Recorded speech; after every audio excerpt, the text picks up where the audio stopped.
DI is complicated. Take a look here. Is Orcane gonna hit you with up air here? Which way do you need to DI? Will you get hit by the strong or weak hitbox?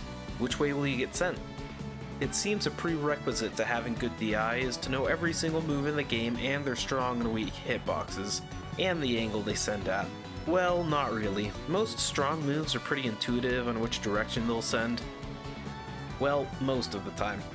When you do come across a move that sends in an odd direction, try to remember that move and eventually you'll learn the ones you need to know. Another big part about good DI is prediction. Let's try it out. Watch this clip. What is the next move you think Zetter will hit you with? Most likely up strong, so you'll want to hold right to get max DI. Your positioning also matters for DI. Where should you DI here? If you DI out, you'll die early, so you want to DI in.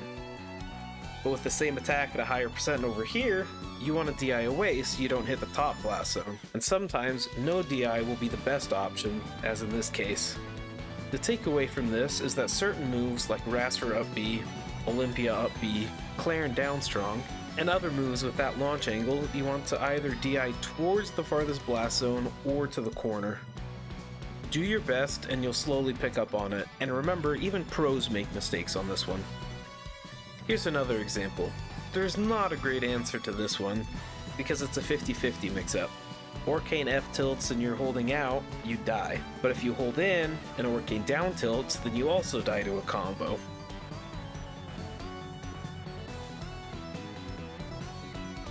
This is part of what I think makes the game fun. Defense becomes very active when you start trying to predict their next move and looking for potential 50-50s. Some situations look like they're 50-50s, but in reality they aren't. Let's go back to Zetter's throws. If you hold in, he can down throw you and he gets a combo. But if you hold out, he can forward throw and you die. Forward throw is much slower than down throw. This gives us the option to hold away in anticipation of the down throw, but as soon as we see forward throw start, we can switch our DI and hold in. This shows us that not all DI is purely predictive, but it does take some game knowledge. The more familiar you get with the game, the easier it becomes to react to getting hit. Kill moves tend to be slower than combo starters, so predicting a combo move and then reacting to the kill move is a good option.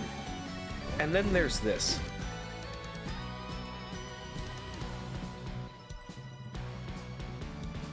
The option here is to just use code player5 to get 5% more Aether bucks, and you're also probably going to die to the combo. Now what about DIing stray hits or the beginning of combos? Well, it's easy. All you need to do is be able to react to Olympia's framed 4 down tilt. This part is less on reaction and more on prediction, but it's not just taking random guesses.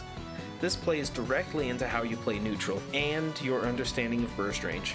Burst range is all the attacks a character can immediately threaten you with. A good goal in neutral is to play just outside that range and dash in right after their attack to land your own. This is whiff punishing. If you whiff a move while inside your opponent's burst range, be ready to DI. If you're at low percent, this can just be holding away to avoid getting comboed, or even better if you're on the ground, hold down to floor hug. And if you're at high percent, then that could just be holding in anticipation of an F strong. Remember, this takes time to learn, and when you're learning a new skill in a fighting game, you will play worse while you're trying to implement it. But as you focus on learning, it will start to become intuitive and you'll start being able to do it without thinking about it. And then you'll see the improvement. Sub or I'll take your Dan dollars.